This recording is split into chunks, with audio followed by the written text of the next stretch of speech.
Donc ce soir, on a le plaisir et l'honneur de recevoir le professeur Jean-Paul Tillemans, qui va nous raconter son expérience lors d'un des premiers voyages organisés par SOS Chrétien d'Orient en Syrie, en Irak.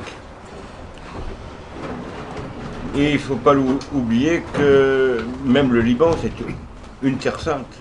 C'est une terre qui a été sanctifiée à l'origine du christianisme. Et on a peut-être un peu trop tendance à l'oublier. Certainement, vous allez nous raconter des expériences douloureuses. Ah oui. Depuis le début du christianisme, dans cette région, la croix s'oppose soit à des hérésies, soit à la barbaresque musulmane. Aujourd'hui, qui est instrumentalisée dans le but de faire un nouveau Moyen-Orient, redécouper la géographie afin de satisfaire certaines ambitions géostratégiques, et en particulier le pétrole. Et avec malheureusement la complicité tacite de l'Occident. Je vais être très bref. Et si la Russie n'était pas intervenue, qui a redistribué les cartes, certainement Assad serait tombé et les chrétiens ont été éliminés. Alors ça ne veut pas dire que Assad est un paragon de régime doux, hein, certainement pas. Mais dans les circonstances locales, seul un régime fort, s'appuyant sur des minorités, on a vu, lorsqu'on a voulu appliquer nos principes, nos schémas erronés, en Irak, ce que ça a pu produire. À vous, cher ami. Eh bien, merci, frère Thierry. Alors, avant de commencer, je voudrais quand même remercier, d'une part, le Cercle de l'Aréopage qui me permet de vous parler ce soir, de frère Thierry pour son accueil, et puis je voudrais dire aussi merci à Massimo Alberti qui a à la fois organisé la réunion, diffusé l'invitation et d'autre part annoncé mon livre. Alors, vous parlez des chrétiens de Syrie, c'est un vrai bonheur. Nous avons eu la chance, à quelques-uns, dont mon ami Georges Granger que vous avez ici, de pouvoir aller à la rencontre des chrétiens de Syrie. Et sans exagération, je vous dirais que cette rencontre a été absolument exceptionnelle. Elle a été exceptionnelle pour de multiples raisons. La première raison, c'est la qualité des témoignages que nous avons pu recueillir, vus et entendus. La deuxième raison, c'est la foi éclatante, éclairante des hommes et des femmes chrétiens de Syrie. Et puis, l'autre raison, c'est l'aspect prémonitoire de ce voyage. Pratiquement, les conclusions de ce voyage, eh bien, tout ce qui a été conclu à ce voyage s'est produit ensuite. Autrement dit, l'aspect prémonitoire était tel que tout ce qui avait été prévu, tout ce qui était prévisible à la fin de ce voyage est arrivé, y compris les attentats en Europe. Alors, c'est aussi la raison pour laquelle, quand on est rentré en France, on a considéré qu'on ne pouvait pas garder cette expérience pour nous, ce qui fait que ce soir, je vous en fais une conférence, et puis d'autre part, on vous proposera un livre que j'ai écrit qui retrace les grandes étapes de ce voyage. Alors, avant de commencer, je voudrais quand même vous dire pourquoi sommes-nous allés en Syrie. Et là, je vais rejoindre tout à fait le frère Thierry. D'abord, les raisons sont personnelles.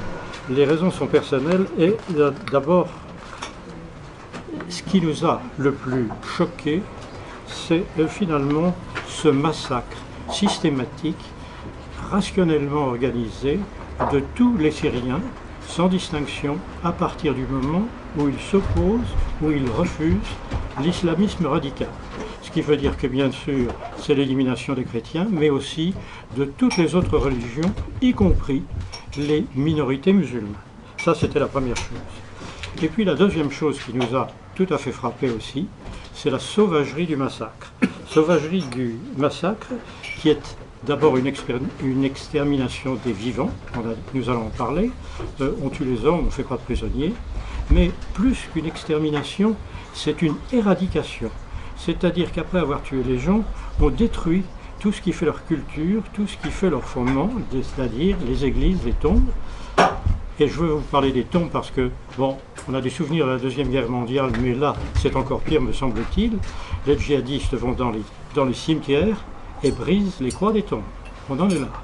Donc vous voyez, vraiment, une stupéfaction est quand même une émotion. La deuxième chose, c'est bien, Frère Thierry vient d'y faire allusion, c'est le profond malaise ressenti devant l'indifférence internationale. La progression des massacres qui, très très vite, s'est avérée être inconnue, ou en tout cas camouflée, masquée par les médias internationaux, ce qui fait que cette indifférence, pour nous, est devenue très très vite de la connivence, c'est-à-dire que pratiquement, nous pensons que les djihadistes, encore aujourd'hui, ont un soutien tacite, discret, indirect de l'opinion internationale, et en particulier, il faut bien le dire, de l'Occident et des États-Unis d'Amérique. Alors, devant tout ça, d'une part la stupéfaction et d'autre part le malaise, on a dit qu'il faut faire quelque chose. Mais on ne peut rien faire dans la mesure où les médias ne suivent pas. Mais ceci étant, on a eu une chance, c'est que SOS Chrétiens d'Orient nous a proposé une solution. Nous a proposé d'aller sur place voir les chrétiens de Syrie, organisant donc une rencontre qui nous permettrait d'abord de soutenir les frères chrétiens, de leur dire qu'ils ne sont pas tout seuls, même si la politique française ne leur convient pas et on comprend bien pourquoi, leur dire qu'il y a quand même des chrétiens en France qui sont pour eux, et puis de juger sur place de la situation. Alors, SOS Chrétiens d'Orient, en plus, là, devait répondre à un appel. Les chrétiens de Syrie avaient envoyé un appel à SOS Chrétiens d'Orient, et je voudrais vous raconter cet appel parce qu'il me paraît tout à fait extraordinaire. C'est un appel qui s'est fait en 3 volets. Alors le premier volet, il est évident, bon, ils en ont assez, et la première chose qu'ils demandent, c'est qu'on dise la vérité, qu'on dise dans quelle situation ils sont. Donc, ce qu'ils demandaient, c'était faites savoir et dénoncer l'extermination systématique des chrétiens de Syrie, briser l'indifférence et l'omerta. On n'est pas plus clair. Le deuxième appel, le deuxième volet de l'appel, celui-là est aussi très intéressant. Aidez-nous à reconstruire un pays dévasté.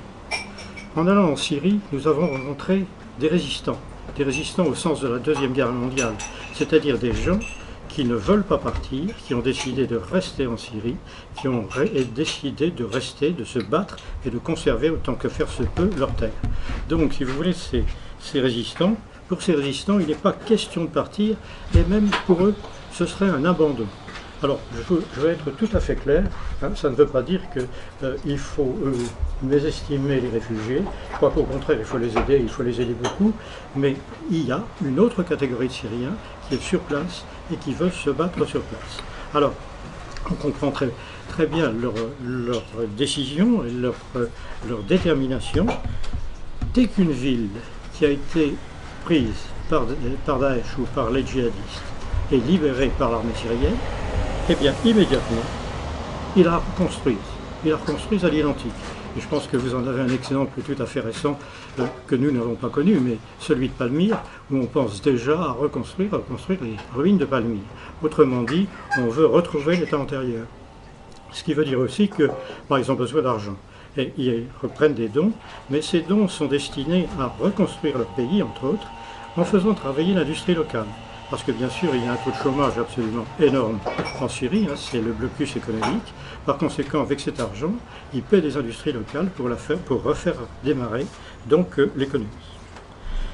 Alors le troisième volet, c'est de loin le plus important et le plus émouvant. C'est un appel, venez nous rencontrer. Ils nous ont demandé d'aller les rencontrer. Ils voulaient mettre des visages sur les noms des donateurs. Ils voulaient nous accueillir et nous montrer la réalité. Et demande ultime, qui vraiment nous a absolument convaincus, venez prier avec nous. On entend bien, ces gens, venez prier avec nous. Alors c'est tellement fantastique et tellement peu évident que dans un pays en guerre, ils ne demandent pas des armes, ils ne demandent pas à être protégés, mais qui mettent en avant la force de la prière pour la réconciliation et pour la paix. Alors je dois dire que quand on a lu cet appel, on n'a pas hésité longtemps. Je me souviens c'était un soir, on a reçu cet appel, le lendemain matin on était inscrits au voyage, vous vous en doutez. Alors ce voyage, bien évidemment, a été construit de la façon suivante. Prier avec eux. Bah oui, bien sûr. Il faut prier avec des chrétiens. Et on était à l'époque à Noël 2014. Noël 2014, quand prier avec eux? Bon, on choisit une grande fête. Une fête qui unit tous les chrétiens. C'est la fête de Pâques. Donc nous sommes partis en Syrie fêter la résurrection avec les chrétiens de Syrie, d'une part avec les catholiques, d'autre part avec les orthodoxes. Et comme les calendriers font bien les choses, le grégorien et le justinien sont décalés d'une semaine, nous avons pu passer Pâques avec les catholiques et la semaine sainte avec les orthodoxes. Alors, je voudrais faire un tout petit commentaire sur la sécurité. Nous sommes partis en sécurité en Syrie, ce qui veut dire que nous avions l'accord du gouvernement syrien. Et à l'époque, il y avait très peu d'accords de ce type. L'accord du gouvernement syrien, ça veut dire que nous étions protégés par la police dans les villes et protégés par l'armée sur les routes. Mais la protection, ça veut dire aussi orientation. Et inutile de vous dire que nous n'avons pas rencontré un seul opposant légal en Syrie pendant ce voyage. Mais on s'y attendait. Et alors, pour quand même, par souci d'objectivité, pour essayer de comprendre vraiment ce qui se passait, eh bien, on s'est adressé à Paris. Vous savez que l'opposition syrienne à Assad est cristallisée en quelque sorte à Paris, et on entend beaucoup de conférences, de réunions, on lit beaucoup de papiers, donc des opposants syriens à Paris. Et ce sont eux que j'ai écoutés, que j'ai consultés plusieurs fois, de manière à avoir une idée un peu plus objective de ce que j'allais voir après en Syrie. Alors, autre chose, on a fait des observations, et à partir de ces observations, on a fait une interprétation. Alors, je vais essayer, dans la mesure du possible, de vous dire ce qui est observation, c'est-à-dire ce qui est à peu près sûr, et puis d'autre part, l'interprétation qu'on a pu en faire, et vous pourrez éventuellement faire d'autres. Alors, avant de commencer à vous parler du voyage proprement dit, je voudrais quand même vous donner quelques chiffres, et vous parler du bilan, à l'heure actuelle, du bilan humain en Syrie. Il est absolument effroyable. En 2015, on n'a pas encore les chiffres de 2016, mais en 2015, il y avait 250 000 morts. Aujourd'hui, il y en a à peu près 300 000, on ne sait pas exactement. Alors là, les chiffres diffèrent. J'ai pris les chiffres de l'œuvre d'Orient, de Monseigneur Gollnisch. Le AEC, l'aide à l'Église en détresse, donne des chiffres un peu plus élevés. Donne un peu plus élevés en disant attention, il y a des morts, mais il y a un certain nombre de blessés qui sont morts faute de soins. Donc vous voyez l'intérêt d'avoir des antennes médicales qui disent que donc en fait ce chiffre elle doit être vraiment qui est sous-évalué, il faut d'être réconcilié. Et puis nous on a à peu près les chiffres dans du même ordre à SES Chrétien d'Orient. Alors 22 millions de Syriens aujourd'hui déplacés à l'intérieur de la Syrie, 1 sur 2. Plutôt déplacé de la Syrie, 1 sur 2.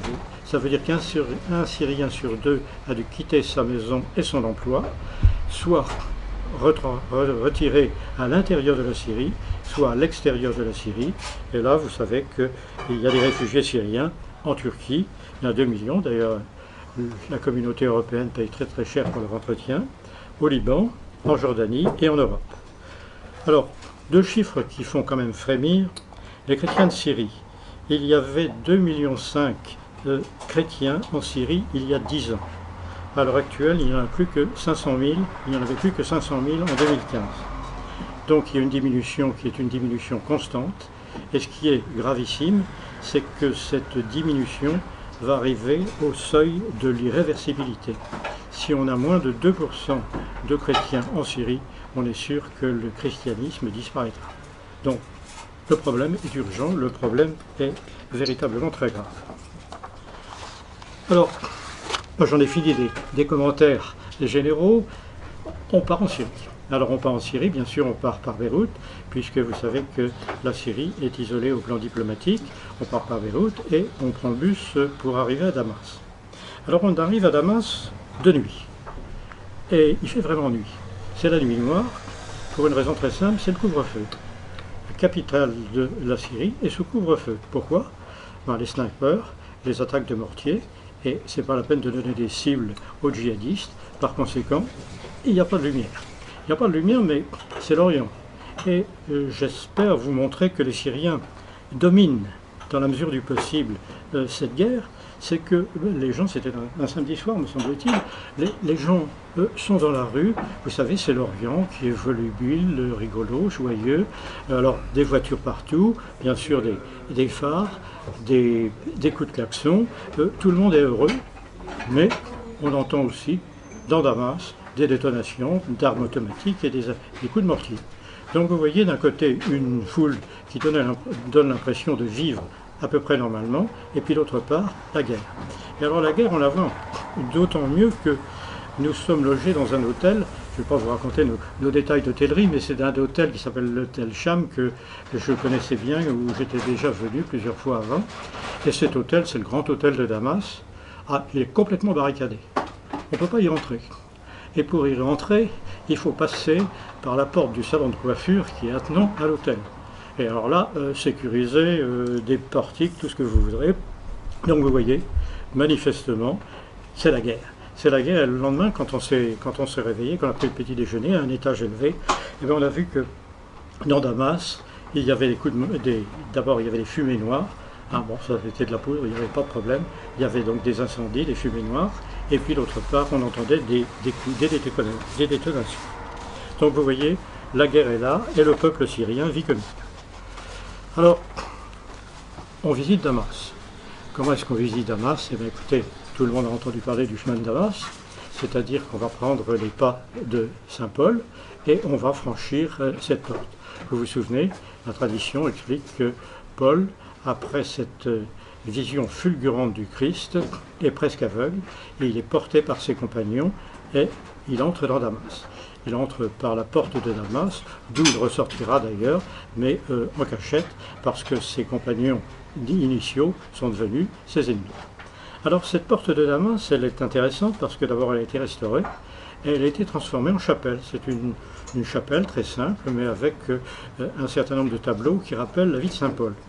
Elle est tenue par des religieuses catholiques françaises, qui nous accueillent fort gentiment, très agréablement, et qui nous expliquent ce qu'elles font. Et ce qu'elles font, c'est tout à fait évocateur. Elles ont un orphelinat, et elles ont une école. Un orphelinat de garçons, il y en a 400 et il est plein, et une école qui accepte les enfants de toutes les confessions, pas seulement, bien sûr, pas seulement les chrétiens, mais aussi des musulmans, mais aussi, si vous voulez, sans aucune distinction de religion. Et bien évidemment, ce genre d'action est tout à fait soutenu par le pouvoir, qui trouve que c'est une façon de développer la laïcité, mais ça devient une cible de choix, une cible extraordinaire pour les gens du djihad. Vous comprenez bien que ces gosses, une fois formés, ne vont pas faire des djihadistes, ou en tout cas, il y a peu de chances qu'ils le fassent. Donc, la première chose, on voit d'emblée, on voit déjà l'opposition entre ce qui se fait à l'intérieur de Damas et d'autre part, ce que veut le djihad. Alors, on poursuit. Après la porte de Damas, on va à la maison d'Anani. Vous vous souvenez d'Anani, cet homme qui est un chrétien en secret, qui est absolument atterré quand l'Esprit lui dit qu'il faut accueillir Paul. Paul qui est le grand pourfendeur des chrétiens, dont on sait qu'il est d'une violence absolument implacable, et Paul est complètement atterré, mais il suit, il écoute ce que lui dit l'Esprit, il reçoit Paul, il le soigne, et puis il le guérit. Après l'avoir guéri, vous savez, il retrouve la vue, et puis il le baptise. Il le baptise, et donc recommence la nouvelle vie de Paul. Anani sera le premier évêque de Damas. Ceci étant, quelques années plus tard, il sera décapité. C'est jamais très très calme, la vie syrienne. Alors, la maison d'Anani, elle est intéressante parce qu'elle montre ce calme relatif. C'est une maison souterraine. C'est-à-dire que cette maison, finalement, on la dissimule très très bien. Et on comprend bien que dans un pays où finalement les affrontements sont quand même assez fréquents, une maison souterraine je vais être un peu grossier, mais on la plante plus facilement. Donc il y a toujours cette notion, et on la verra plus tard, cette notion de prudence qui fait qu'on évite de trop se montrer, on se cache de manière à pouvoir résister en cas d'attaque. Alors, c'est la guerre, mais néanmoins, cette maison d'un ami est une source de pèlerinage de tout le Moyen-Orient, hein. Pas seulement de la Syrie. Malgré la guerre, les gens viennent en pèlerinage à la maison d'amis. Alors après ça, eh bien, on va fêter Pâques avec les chrétiens. Alors avec quels chrétiens? Eh bien c'est avec l'église grecque catholique melkite de Syrie. C'est une église catholique qui est rattachée à Rome et qui est donc dirigée par un archevêque. Alors première chose, pour aller fêter Pâques, on ne va pas à la cathédrale. Pourquoi? Parce que la cathédrale est dans un endroit qui n'est pas très sûr, qui n'est pas sécurisé, est à côté d'un quartier dont vous avez entendu parler, parce qu'on en parle maintenant dans les journaux, qui est le quartier de Jobar. Oui, c'est pas le mot français, mais ça dit bien ce que ça veut dire. Ce quartier de Jobar, c'est un quartier qui est infesté de façon intermittente par les rebelles, par les snipers, donc on ne va pas à la cathédrale. On va dans une église paroissiale, qui est l'église Notre-Dame de Damas ou Notre-Dame des Anges. Alors, on va dans cette église, on y va à pied.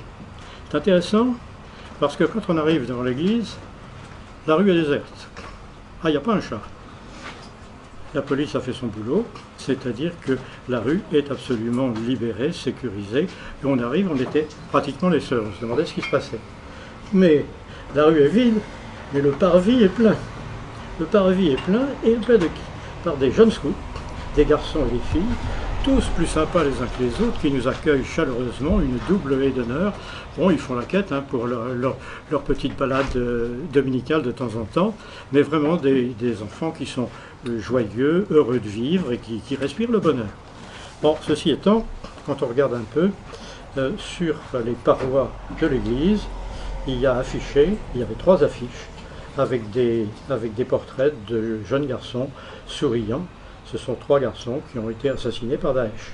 Donc vous voyez d'un côté le bonheur de ceux qui vivent et puis quand même les crimes qui ont été commis. Alors voilà. Après, la célébration va être présidée donc par le chef de cette église. Alors le chef de cette église, c'est sa béatitude Grégoire III Lara. C'est un homme qui en impose. C'est un noble vieillard, grande prestance, visage doux mais ferme, bienveillant mais déterminé. Pour moi, c'est un chef. Il s'exprime en plus dans un français parfait que l'Académie ne renierait pas, et il nous souhaite la bienvenue et il nous fait rentrer dans son église. Et alors là, l'église est bondée, il n'y a plus de place. Qu'à cela ne tienne, c'est l'accueil arabe. On passe, on avance, on arrive à l'iconostase, il n'y a plus de place, qu'à cela ne tienne, on va chercher des chaises et on installe les chrétiens français au premier rang, de manière à ce qu'ils puissent suivre, et il va nous commenter, qui est dit en arabe, mais il le traduit en français, les étapes les plus importantes. Alors, je vais pas tout vous raconter, mais il y a 2 choses il y a 2 étapes qui m'ont beaucoup intéressé, je crois, toi aussi, c'est d'abord l'homélie. C'est une homélie impressionnante, parce que cette homélie, il s'adresse à Daesh, il s'adresse aux djihadistes, et il leur dit, bien sûr, c'est un vœu, mais il leur dit, venez fêter la résurrection avec nous. Nous avons le même Dieu, il est unique et il est vivant, nous devons partager avec vous la fête de la résurrection. Alors bien évidemment, il n'y avait pas de gens de Daesh, il n'y avait pas de Kalachnikov heureusement dans l'église, mais ceci étant, il explique, il appelle à la paix les gens de Daesh. Et puis d'autre part, aux chrétiens, il leur dit la chose suivante, nous avons vécu ensemble en paix depuis longtemps, il faut retrouver ces temps, il faut nous réconcilier et il faut pardonner. Dans la salle, dans l'assistance, il y a des gens qui ont perdu des proches sous les balles de Daesh et ils prêchent la réconciliation. C'est manifestement un homme de paix, un homme de Dieu, et c'est un moment qui est tout à fait fort. Alors il y a un moment encore plus fort, c'est quand il proclame la résurrection.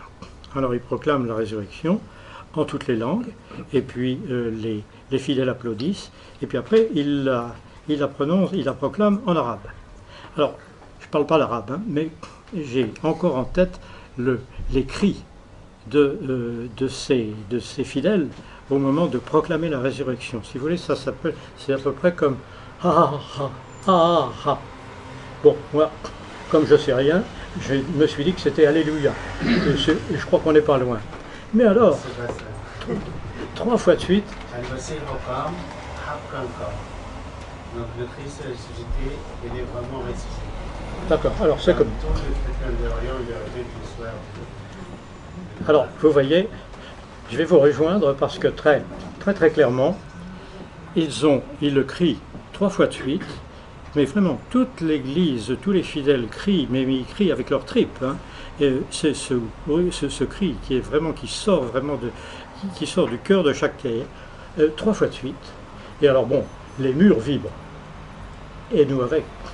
Et c'est un moment assez étonnant où finalement, on ne comprend pas la prière, mais elle est tellement intense qu'on prie avec eux. Autrement dit, on s'associe à une prière, alors que manifestement, elle est dite dans une autre langue, mais finalement, il y a une langue commune qui est la langue de la foi. Alors après, il y a la sortie. Alors la sortie, c'est un moment de fête. Les chrétiens s'embrassent, se souhaitent mutuellement de bonnes fêtes. J'apprends aussi une chose, alors vous allez confirmer éventuellement qu'on dit que les Syriens sont les enfants de la résurrection. Oui. Bon, c'est ce qui m'a été dit en français à la sortie de la messe. Et vous voyez, il y a des détonations, il y a des tirs de mortier, on entend des coups de fusil, des coups de carabine, mais néanmoins, les gens font la fête, s'embrassent, et manifestement, on se souhaite la résurrection. Et puis les scouts, ils sortent leur instrument de musique, et la fanfare commence. Autrement dit, d'un côté de la guerre, de l'autre côté, la volonté de vivre. La volonté de vivre, et ça, c'était quelque chose de tout à fait étonnant. Alors, il se trouve que j'ai eu la chance... L'archevêque est sorti de l'église et en allant vers sa voiture, il est venu vers moi. Et il m'interpelle en me demandant où on allait aller le jour d'après. J'étais bien embêté pour lui répondre parce que c'était un secret. Je savais que théoriquement on devait aller chez les Druzes, mais comme on avait appris la veille que la Daesh était rentré chez les Druzes, il n'était plus question d'y aller. On est allé chez un ministre à la place, bon, on a quand même appris d'autres choses. Mais donc, je ne peux pas lui répondre, mais j'étais quand même en sympathie vis-à-vis de lui. Moi, je le félicite. Je le félicite pour le courage, la détermination et la foi de ses fidèles, des chrétiens de Syrie. Alors cet homme me regarde, sourit, il dit, voyez ce que vous avez dit ce soir, ce que vous venez de me dire, vous le redirez quand vous viendrez en France, ce que je fais ce soir. Je crois qu'il faut bien penser que ces gens sont d'une foi absolument exceptionnelle. Alors, il ajoute aussi, ça c'était un peu plus triste, nous comptons sur les chrétiens de France. Ce qui est vrai, mais pas tous. Enfin, pas tous les Français. Voilà pour la première journée à Damas, vous voyez, elle était bien remplie. La deuxième journée, toujours à Damas, c'est la visite de la mosquée des Omeyyades. Bon, je passe sur les détails touristiques, simplement pour vous dire que cette mosquée que je connaissais, elle est encore plus jolie qu'avant, contrairement à ce qu'on a raconté où elle était à moitié détruite. C'est faux, elle est beaucoup plus belle puisqu'elle a été rénovée, les couleurs ont été avivées et vraiment c'est une architecture absolument superbe. Bon. Les traces c'était dans le temps une cathédrale, ça a été une cathédrale, et les traces des chrétiens, le tombeau de Saint-Jean-Baptiste, les baptistères, tout ça a été soigneusement conservé. Autrement dit, il y a là un respect certain de ce qu'a été le passé chrétien. Ce qui est important pour nous, c'est que nous avons été reçus par le grand mufti de Damas, c'est-à-dire le chef spirituel de tous les musulmans de Syrie. J'ai dit Damas, mais c'est de Syrie. Donc, si vous voulez, c'est le grand chef spirituel musulman de Syrie. Et cet homme nous reçoit et a fait un discours. Alors, ce discours, il était assez politique. Et je me suis posé la question de savoir s'il n'était pas un peu télécommandé, parce que son discours politique, ça a été de dire, voilà comment on conçoit l'État.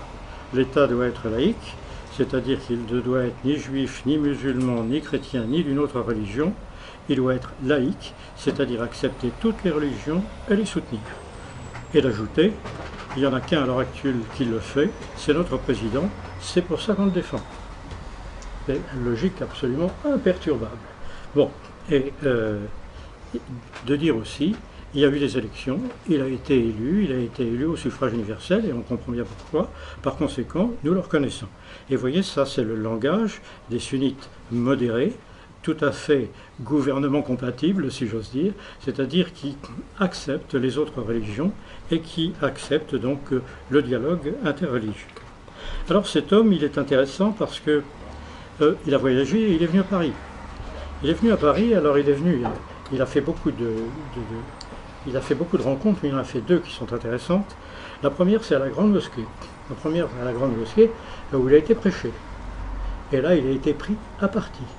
Et il a été pris à partie par des Saoudiens, par des Wahhabites, qui, dit-il, alors c'est un homme de Dieu, c'est un homme qui parle très posément, ils ont versé des messages de haine à l'encontre, bien sûr, de toutes les religions, sauf la leur, mais aussi vis-à-vis des Français.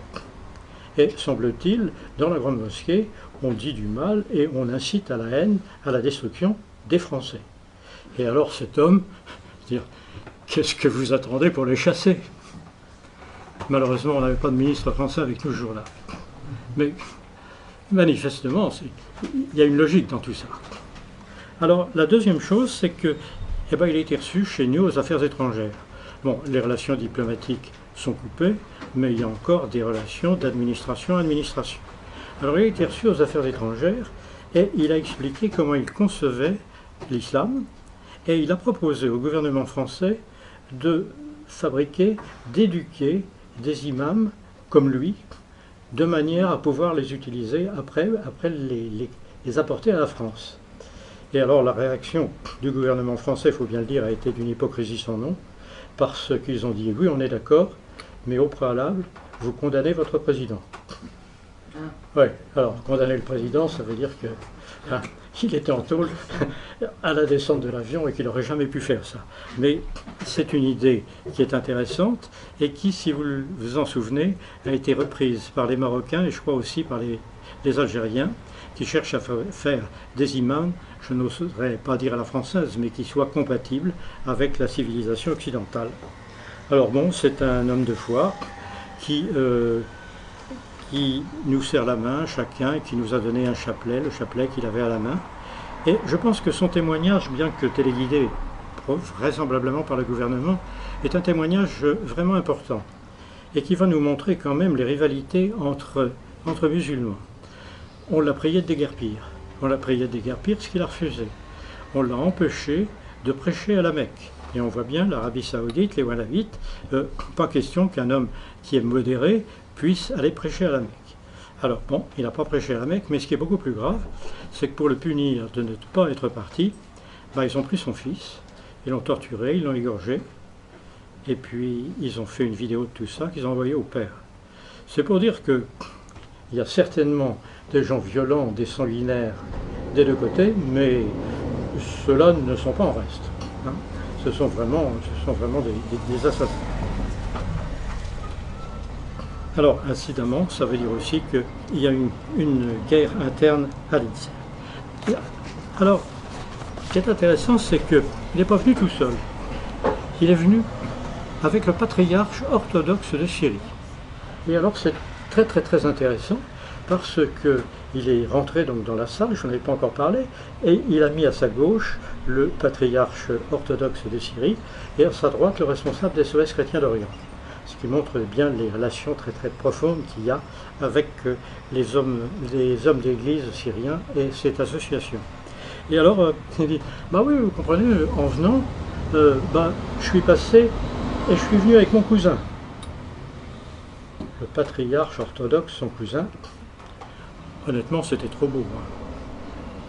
Alors, c'est un cousin, vous me pardonnerez, mais c'est un cousin à la syrienne, et chez nous on dit un cousin à la mode de Bretagne.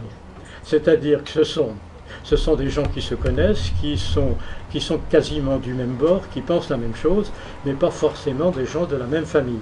Ils sont de la même famille intellectuelle, mais ils ne sont pas de la même famille génétique. Enfin, c'est quand même drôle. Alors le cousin, qu'est-ce qu'il a dit? Le cousin, en gros, il a dit à peu près la même chose que le grand mufti, mais il a ajouté quand même des choses qui nous concernent plus directement. Euh, je suis ici, sur la terre de Christ. Nous étions là avant les musulmans. Cette terre est aussi la nôtre parce que c'est la sienne. La coexistence est encore possible, puisqu'elle a été la règle pendant longtemps. Pourquoi n'est-elle plus possible? Voilà une des bonnes questions à poser.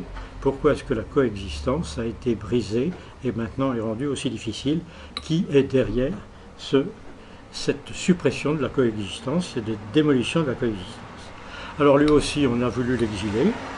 Il a évidemment refusé et il dit « Je resterai ici avec mes frères » et manifestement, ils sont convaincus. Il restera jusqu'au bout, même s'il y a des choses vraiment très graves qui se passent.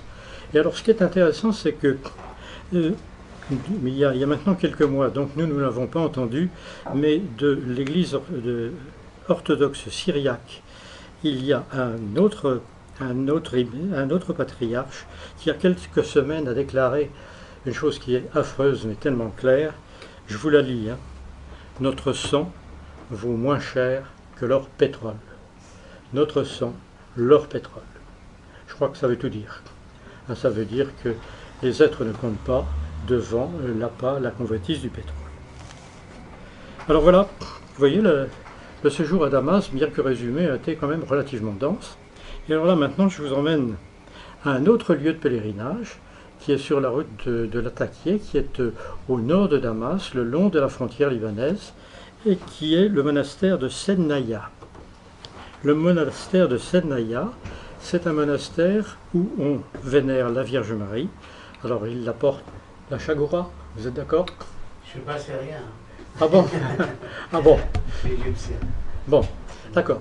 Alors eux, ils l'appellent la Chagoura, et il y a une vénération très très grande pour cette Vierge, et une vénération, et c'est un lieu de pèlerinage qui, malgré la guerre, malgré tous les obstacles, les gens sont là et viennent en pèlerinage. Alors, quand on arrive devant ce monastère, c'est très drôle, parce que ça ne ressemble pas à un monastère, ça ressemble à un fort, c'est une citadelle, c'est sur un pic rocheux. Est-ce qu'il n'y avait pas autant de croix au sommet? On dirait, c'est un fort militaire, mais non. Mais c'est un monastère.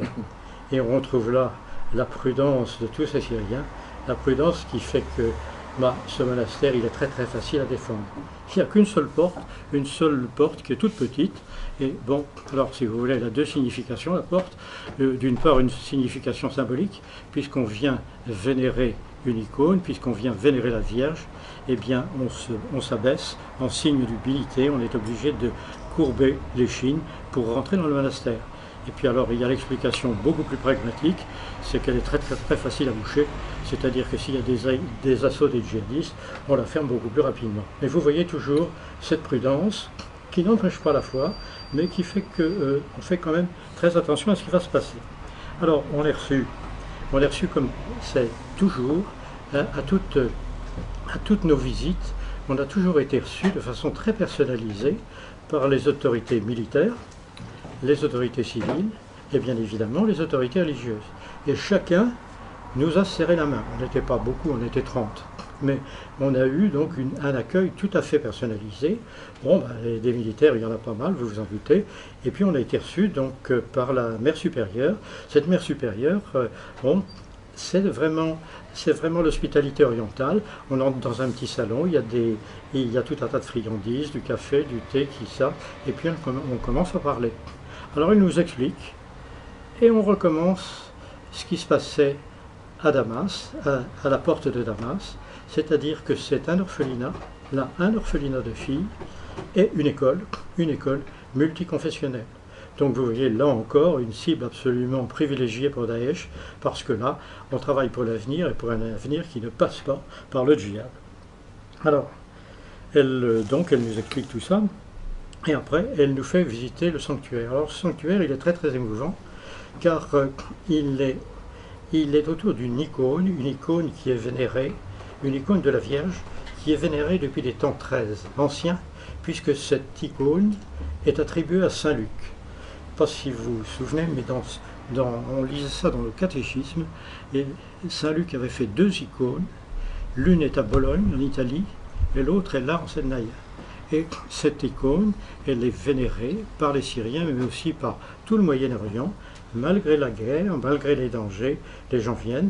Et alors cette salle où est exposée l'icône est une salle bien évidemment complètement fermée. Il n'y a pas de fenêtre, qui est tout à fait bien protégée, avec une odeur d'encens, une odeur de lampe à huile. Et vraiment c'est très émouvant, c'est une ambiance qui est extrêmement brillante. Alors, bon, on est allé. Alors, c'est peut-être que vous ne savez pas, mais le patron des peintres depuis ce temps-là, c'est Saint-Luc. Alors que Saint-Luc était médecin, et pourtant c'est le patron des peintres à cause de cette icône. Alors, voilà donc, oui, je vais quand même raconter une anecdote. Alors là, vous la prendrez, je vous la livre telle que je l'ai entendue. L'anecdote, c'est que le djihad essaie de détruire ce fort de façon, enfin ce monastère, disons de façon épisodique. Et alors la dernière fois, comme ils ne peuvent pas percer les murailles, hein, les murailles font plusieurs mètres d'épaisseur, c'est pas possible, et il n'y a qu'une seule façon pour casser le monastère, c'est de passer par les toits. Autrement dit, ils envoient des missiles pour les faire tomber sur les toits du monastère. Et alors, bon, il y a un missile qui est arrivé, qui semble-t-il était parfaitement bien orienté, et qui arrive bien droit dessus, et qui commence à descendre au niveau du monastère, et qui, je vous cite ce que j'ai entendu, au dernier moment, est dévié et va s'écraser dans un champ. Ouais. Alors il y a une petite sœur qui voit ça, qui va tout de suite chercher la mère supérieure. La mère supérieure, arrête de rêver, hein. Vite à tes fourneaux, à tes prières, je ne veux pas en entendre parler. Bon, le lendemain, ce sont les paysans, les gars qui gardaient les moutons, qui disent « Ah, ma mère, comment vous avez fait pour détourner ce missile, parce que vraiment, il allait vous tomber dessus ?» La mère supérieure ne peut rien dire. Et le troisième jour, le général commandant la place vient voir. « Ma mère, vous avez eu beaucoup de chance, la Vierge vous a protégé. » Alors, où est la vérité? Hasard? Coïncidence? Peut-être providence. Je continue pour maintenant arriver au but principal de notre voyage, et comme vous l'annonçait frère Thierry, le moment le plus dramatique de notre voyage, qui était, on répondait à l'appel des chrétiens d'un petit village dont vous avez maintenant entendu parler, je pense, qui est le village de Maaloula. C'est un petit village sinistré. C'est un village qui a été pris par surprise par Daesh, qui a été libéré par l'armée syrienne, repris par Daesh, relibéré par l'armée syrienne. Bon, il ne reste rien. Il ne reste rien, tout a été absolument détruit. Alors c'est un village martyr, et qui a été, c'est intéressant, c'est pas Daesh, c'est Al-Nosra. On en parlera tout à l'heure, puisque ce sont des gens qui doivent théoriquement aller à la table des négociations. Alors, pris par surprise, ce village se trouve au pied du Krak des Chevaliers, et c'est à partir du Krak des Chevaliers que les djihadistes ont par surprise pris ce village. Alors, bon, qu'est-ce qu'ils ont fait? Ils ont fait ce qu'ils font à chaque fois qu'ils prennent une ville ou un village. Ils massacrent les hommes. Ils en ont pris quelques-uns en otage, donc ils n'étaient pas morts tout de suite, mais ça fait 2 ans qu'ils les ont pris en otage et on les a pas revus. Donc on peut penser qu'ils sont tous morts. Pour les femmes, c'est pas mieux. Ils les ont enlevées. Je vous laisse penser à toutes les humiliations possibles. Elles ont été violées et après mises en prison, et pas dans n'importe quelle prison, c'est absolument odieux. Dans le Krak des Chevaliers, il y a les grandes citernes où on retenait l'eau au moment des pluies pour avoir de l'eau toute l'année. Elles ont été enfermées dans ces citernes. Enfermées dans ces citernes dont on les sortait de temps en temps. Je vous laisse deviner pourquoi. Et puis, une fois qu'on les avait bien sorties, on les vendait en esclavage. Et alors là, nous avons une preuve formelle, des preuves formelles, que ces femmes étaient vendues en esclavage par les djihadistes. Il y a même, alors ça je ne l'ai pas vérifié, mais plusieurs témoignages concordent. Il y avait même des catalogues qui passent. Une chrétienne, ça vaut plus cher qu'une musulmane. Et des catalogues et des prix fixés, avec bien sûr des propositions aux djihadistes. Hein, au XXIe siècle, on en est là. Je crois qu'il faut quand même le savoir, parce que tous ces gens qui finalement voient avec un peu d'indulgence ces djihadistes, je trouve qu'on exagère quand même peut-être un petit peu. Alors, vous allez me dire pourquoi Maaloula? Et alors là, c'est là où c'est très intéressant, parce que Maaloula, c'est un village qui n'a aucun intérêt stratégique. Ce qui veut dire qu'il n'était pas gardé. Il y avait les 2 gardiens, 2 ou 3 gardiens, et c'est tout.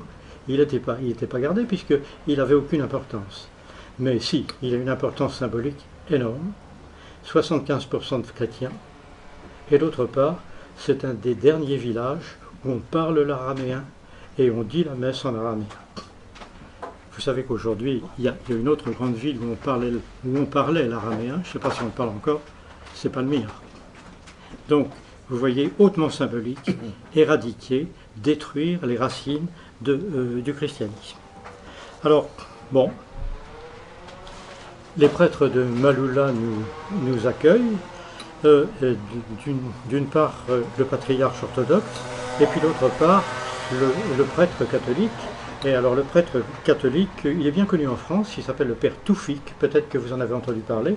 Le père Toufik, il vient très souvent en France, il vient surtout à Lyon, hein, c'est surtout le sud de la France, et il fait des conférences un peu partout d'abord pour sensibiliser les chrétiens et les autres aux problèmes de Syrie. Il ramène aussi un petit peu d'argent et il fait tourner l'industrie locale. Il veut reconstruire le village et reconstruire les églises. Alors le père Toufik, bon, c'est un homme qui est parfaitement francophone lui aussi, donc c'est plus facile de discuter avec lui. Et il vient donc souvent en France et il a été reçu, là encore, aux affaires étrangères. Vous voyez, les frontières ne sont pas étanches et il a été reçu aux affaires étrangères et il a expliqué la situation de la Syrie, la situation de son village, la situation des chrétiens. Ce qui fait qu'on peut dire aujourd'hui que l'administration française des affaires étrangères est parfaitement au courant de ce qui se passe en Syrie. Ils ne peuvent pas dire qu'ils n'étaient pas au courant, ils le sont. Alors après, à un moment tout à fait émouvant, il nous fait visiter son église, où il nous fait visiter ce qu'il en reste. Alors, avec des trous dans les murs absolument béants, où passeraient 5 ou 6 personnes. Bon, il y a des trous partout, vous voyez. Quelquefois dans mes rêves, quand je vois qu'on récolte de l'argent, je me dis, tiens, avec cet argent, on va boucher quelques trous. Bon, mais il y en a tellement que ça m'étonnerait qu'on puisse le faire. Donc, si vous voulez, l'église est pratiquement détruite. Et ce qui est intéressant, c'est qu'il nous emmène dans l'iconostase. Alors, dans l'iconostase, il y avait de superbes icônes. Elles ne sont plus là, elles n'ont pas été détruites. Et ces icônes, à l'heure actuelle, sont volées et sont proposées sur le marché de l'art. On peut être un religieux rigoureux, les bonnes affaires, ça existe aussi. Autrement dit, ces icônes, eh bien à l'heure actuelle, il y a une police internationale qui les recherche parce qu'ils cherchent à les voler, ils cherchent à les vendre et donc à se faire de l'argent. Alors, le père Toufik nous emmène donc visiter son église, et puis à la fin de la visite, après il nous explique ce qui s'est passé, donc l'assassinat des hommes, le viol des femmes, une femme qui a été violée un nombre incalculable de fois et qui maintenant est en hôpital psychiatrique. Bon, un bilan absolument effroyable, et je vous avoue que tous, même si on a l'habitude d'entendre des choses qui ne sont pas très sympathiques, on est tous atterrés, il y a un grand silence, et tout d'un coup, ce silence est brisé par un acte de foi absolument superbe. Une jeune femme, à la voix claire, chante le Notre Père en araméen. Fantastique. Fantastique. Vous voyez, la terre du Christ, la langue du Christ, la prière du Christ. Et il n'y a pas de problème, le Christ était là. Alors, on avait bien sûr un certain nombre de chrétiens pour lesquels le problème ne se posait pas, c'était évident, mais même quelques agnostiques qui ont dit mais il se passe quelque chose de surnaturel, c'est pas possible. Et ce message de foi, c'est un message de détermination, c'est un message très très clair. Le Christ dit de façon très claire, c'est ma terre, défendez-la. Et ces gens se feront tuer sur place, mais ils défendront leur terre jusqu'au bout. C'est quand même une qualité et un courage assez exceptionnel. Alors, on n'est pas au bout de nos horreurs, parce que toujours à Malula, à côté de Malula, il y a un couvent, ou plutôt il y avait un couvent, le couvent de Sainte-Thècle. Le couvent de Sainte-Thècle, il est perdu dans les rochers, on ne peut pas y aller en voiture, il faut y aller à pied, il est très difficile d'accès. Bon, il est complètement détruit, ils ont fauché là encore toutes les icônes, et puis celles qui n'ont pas pu faucher parce qu'elles étaient trop hautes ou trop difficiles, et alors ils les ont mutilées de façon qu'elles ne soient plus utilisables. Et ils ont même été jusqu'à profaner le tombeau de la Sainte. Ils ont ressorti le squelette, et là, il semble qu'il l'ait ressorti parce que la coutume en Syrie, c'est d'enterrer les gens avec leurs bijoux. Et ils espéraient donc trouver des bijoux sur le squelette de la Sainte, toujours pareil, pour pouvoir les vendre. Alors, malgré ça, la vie continue. La communauté paroissiale de Mahaloula nous a accueillis avec chaleur, hein, c'était sympathique, nous a offert à manger, à boire, on a discuté, et puis bon, on les a quittés. Moi je dois dire que j'étais quand même très très énervé de voir que tout ce qui était église, tout ce qui était bâtiment catholique avait été détruit. J'ai voulu voir la mosquée, intacte. La mosquée avait été épargnée. Donc là, voyez-vous, c'est plus une guerre interne à l'islam, c'est une guerre de religion. Ce sont des actes qui veulent supprimer le christianisme en Syrie. Alors, je voudrais m'arrêter un petit peu et m'interroger avec vous sur une question toute simple. Comment est-ce qu'on a pu en arriver là? Comment est-ce qu'on a pu arriver à avoir, au XXIe siècle, des gens tellement fanatisés, ces djihadistes, qui sont devenus complètement déshumanisés, de véritables sauvages? Qu'est-ce qui s'est passé? Alors, il y a une première chose, ça c'est le médecin qui parle, hein, ils sont tous drogués, ce sont tous des toxicomanes, et avec des drogues extrêmement dures. Si vous voulez, on en parlera un peu, je me suis un petit peu intéressé à ce problème. Mais quand même, la drogue ne marche pas quand même 24 heures sur 24. Ce sont des gens qui ont eu une naissance, qui ont eu le sourire d'une mère, qui ont eu quand même une enfance qui, même si elle n'a pas été tellement heureuse, qui a été, disons, ils ont quand même eu de l'affection. Comment est-ce qu'ils ont pu devenir de pareils sauvages? Et je crois que la bonne question à poser, c'est qui les a fanatisés à ce point? Je pense que si on doit dénoncer quelque chose et faire quelque chose, il faut accuser ceux qui les ont formés à cette espèce de non-humanisme, cette espèce d'extrémisme islamique tout à fait violent. Donc ça c'est la première question. Qu'est-ce qui les a rendus comme ça? La deuxième question, pardon, hein, plus d'eau. Bon, c'est pas grave. La deuxième question, c'est qui est aussi tout à fait douloureux, c'est le statut fait aux femmes. Pensez qu'au XXIe siècle, on puisse traiter les femmes comme ça, les humilier, les salir, les violer. Alors ça, ils expliquent toujours, c'est pour faire des petits djihadistes. Et puis surtout, les vendre en esclavage. Et on pose deux questions. Qui les vend en esclavage? Qui les vend comme esclaves? Mais qui les achète? Parce que s'il y a un marché, il y a quelqu'un qui les achète. Je pense que ça, il y a un silence vraiment, si j'ose dire, assourdissant sur ce point. Je dois dire que je suis un peu étonné que les féministes ne réagissent pas plus. Mais non, c'est vrai. Hein, il y a là, normalement, je pose des questions. Hein, je pose des questions parce que vraiment, c'est quelque chose d'absolument affolant. Et puis alors, la troisième question que je voudrais poser devant vous, c'est les bonnes affaires. Parce que Daesh fait du trafic d'armes, il fait du trafic de femmes, du trafic de drogue, on en parlera tout à l'heure, parce qu'ils fabriquent leur propre drogue et les exportent. Il y en a encore, qu'est-ce qu'il y a encore autre chose? Bon, je suis en train de chercher, attendez, oh non, il y en a quatre. Hein. Alors, oui, ça c'est encore autre chose, on va encore en parler.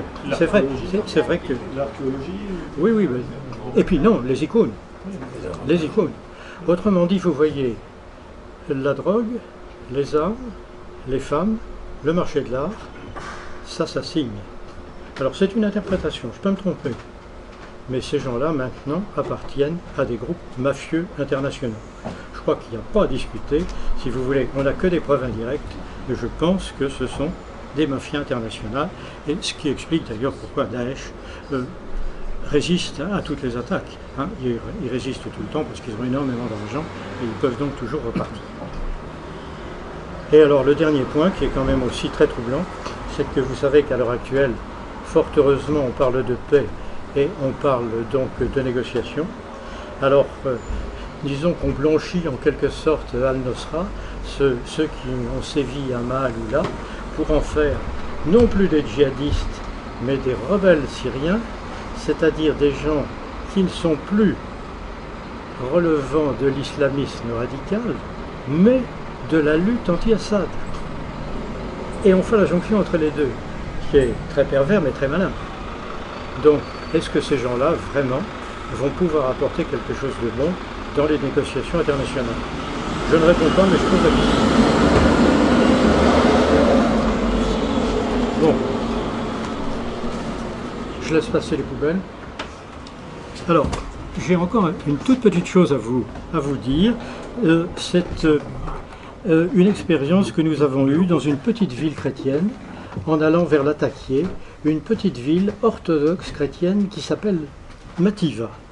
Et dans cette ville, 75% de chrétiens, quelques musulmans, 25% de musulmans, mais dans cette ville, les statues de la Vierge dans les rues, vraiment, c'est une ville qui est chrétienne. Et alors, c'est une ville donc de rite orthodoxe. Et là, j'ai découvert une chose que je ne savais pas. On y était pour le vendredi saint, mais le vendredi saint orthodoxe, c'est une très grande fête. C'est une très grande fête où on porte en procession, à dos d'homme, à bras d'homme plutôt, dans tout le village, le cercueil du Christ. Alors, qui passe sous un certain nombre de portiques, de dais, et ces portiques sont toujours les mêmes, c'est-à-dire qu'ils sont décorés avec les deux plantes de la Bible, hein, c'est-à-dire le laurier et l'olivier. Tous les enfants du village y participent, tous les hommes du village, merci, y participent. Bien évidemment, il y a une fanfare, et allons-y, je ne pense pas qu'ils auraient le premier prix de conservatoire, mais néanmoins, ils se manifestent, et si vous voulez, c'est une fête absolument commune. Et ce qui nous a beaucoup intéressé, c'est que dans cette ville, il y a un imam. Eh bien, l'imam participait à la procession du vendredi saint avec le patriarche, et puis il est resté pendant toute la cérémonie. Vous savez, c'est pas comme à l'époque de la Troisième République où il y avait un ministre qui rentrait dans l'église, hein, qui était là pendant un quart d'heure, 20 minutes, et puis qui se sauve vite parce qu'il en avait marre. Là, il reste jusqu'au bout. Ce sont des gens qui participent en union avec les chrétiens. Si vous voulez, la conclusion qu'on en a tirée, c'est que il y a une communauté d'esprit, il y a possibilité de coexister de façon pacifique entre les deux religions. Alors, maintenant, je voudrais ne pas être trop long et vous proposer ce que nous avons conclu, les enseignements que nous avons tirés de ce voyage pèlerinage. Et bien alors, on a identifié plusieurs guerres qui ont des objectifs différents, mais un but unique, c'est de chasser Assad. Alors, ces guerres, eh bien, il y a une première guerre qui est une guerre interne à l'islam. C'est la guerre entre les sunnites et les chiites. Vous savez que les chiites, les alaouites, c'est-à-dire le parti du président, la tribu du président est liée aux chiites, que les chiites, ce sont les gens les plus riches, donc une opposition sunnite-chiite. Mais celle-là, elle dure depuis la mort de Mahomet, elle revient de temps en temps, elle repart, c'est pas ça qui a déclenché la guerre. Il y a d'autre part une deuxième guerre interne à l'islam, qui est la guerre entre les sunnites modérés, le grand mufti de Damas, et puis l'islamisme radical, les wahhabites et les djihadistes. Donc vous voyez une deuxième guerre interne au sunnisme, et puis là-dedans se greffe aussi, et alors là je ne connais pas très bien ce qui s'est passé, mais les frères musulmans et la Turquie.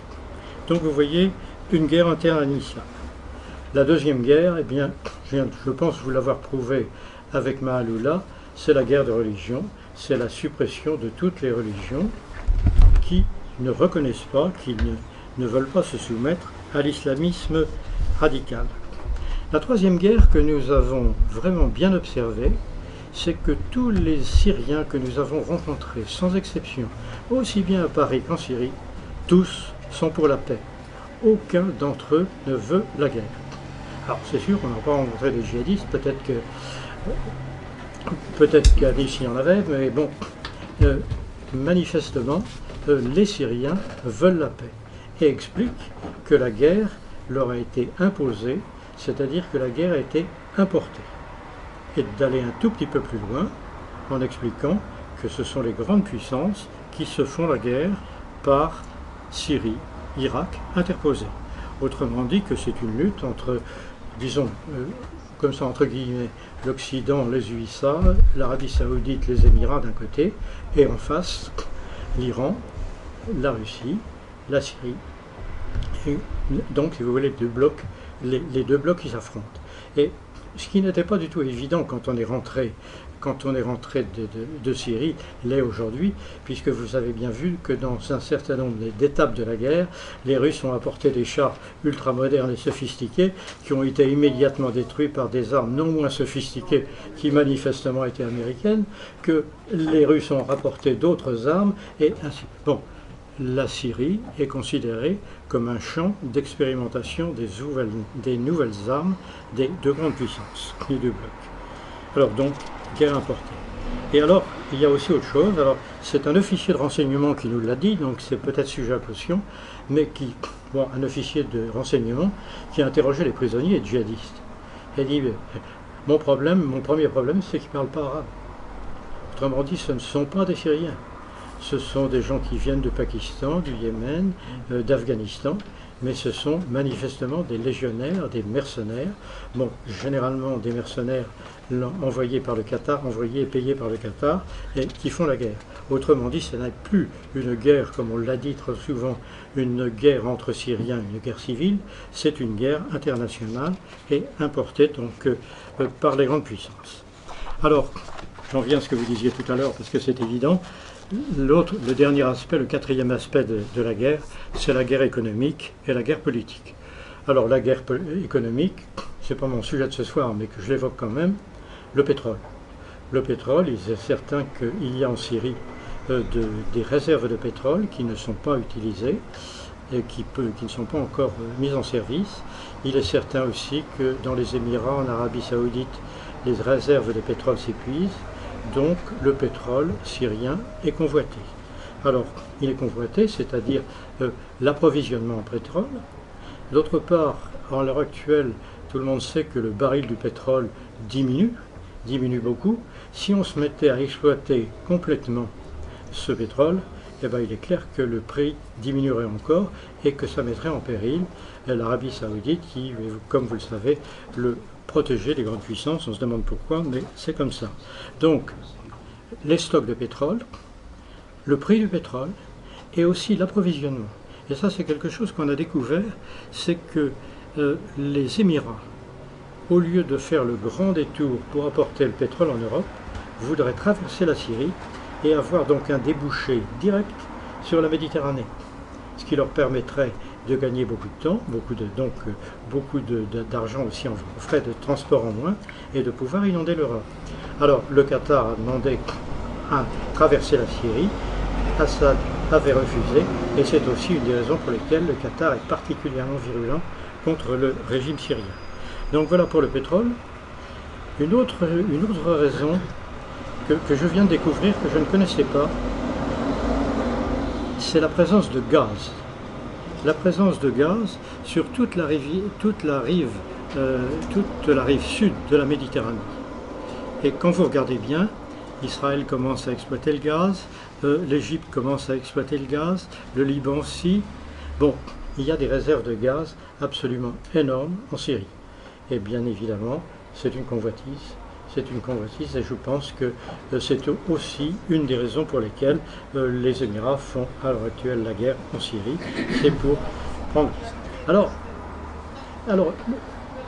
le problème du gaz, comme des pipelines du Qatar, ça passe donc par ça vient donc à travers la Syrie et ça arrive à Homs.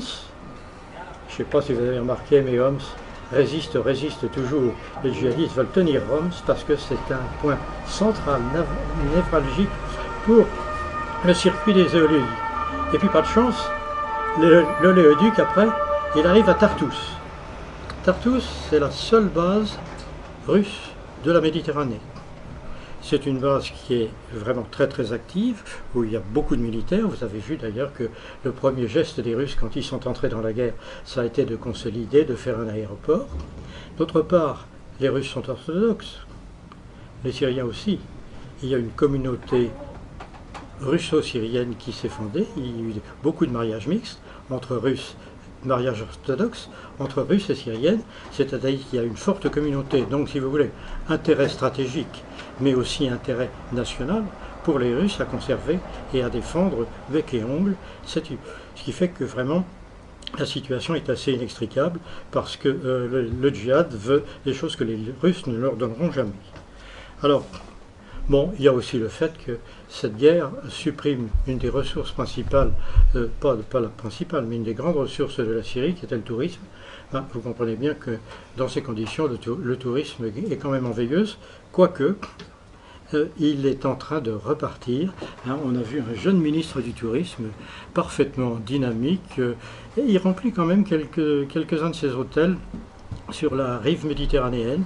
Donc ils se battent pour essayer de faire repartir le tourisme. Et comme vous le disiez aussi, il y a aussi des sites archéologiques. La Syrie est un pays absolument riche, très très riche. Mais là, bon, ils ont beaucoup de mal et c'est encore un manque à gagner pour la Syrie. Alors, je voudrais conclure en vous proposant trois pistes de réflexion. Est-ce que pour destituer Assad et le chasser du gouvernement, il fallait 300 000 morts pour une opération qui n'est même pas encore terminée? Est-ce que vraiment il est justifié?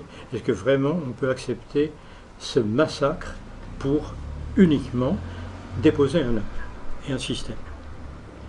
La deuxième chose, c'est la deuxième conclusion, c'est que le salafisme est devenu pan-islamique. Le salafisme n'est pas confiné à la Syrie, à l'Irak, c'est devenu un conflit international, c'est devenu un enjeu international. Et je voudrais vous citer, parce que ça a été extrêmement instructif, nous avons été reçus par le vice-ministre des Affaires étrangères.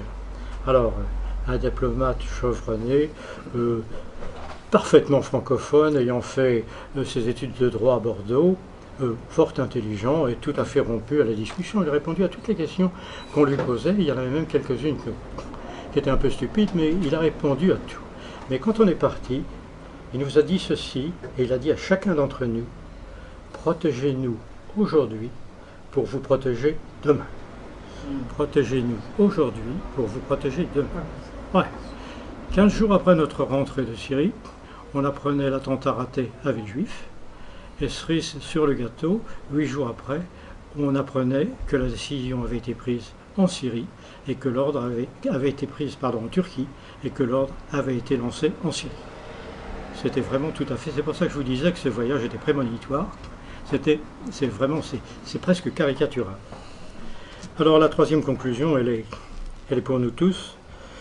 Peut-être que les chrétiens en Syrie soient en grand danger, je crois que c'est une évidence. Et je voudrais me référer à ce livre que vous avez, je pense, tous lu, de Jean-François Colosimo, Les hommes en trop, la malédiction des chrétiens d'Orient. La malédiction des chrétiens d'Orient, c'est vrai qu'elle dure et elle perdure depuis de longues années. Je pense que si nous avons une tâche, si nous avons un devoir et si nous avons quelque chose à faire, c'est de faire mentir cette malédiction, parce que si on ne fait pas mentir cette malédiction, tous les chrétiens sont supprimés et à terme, c'est la disparition du christianisme en Syrie. Voilà tout ce que je voulais dire.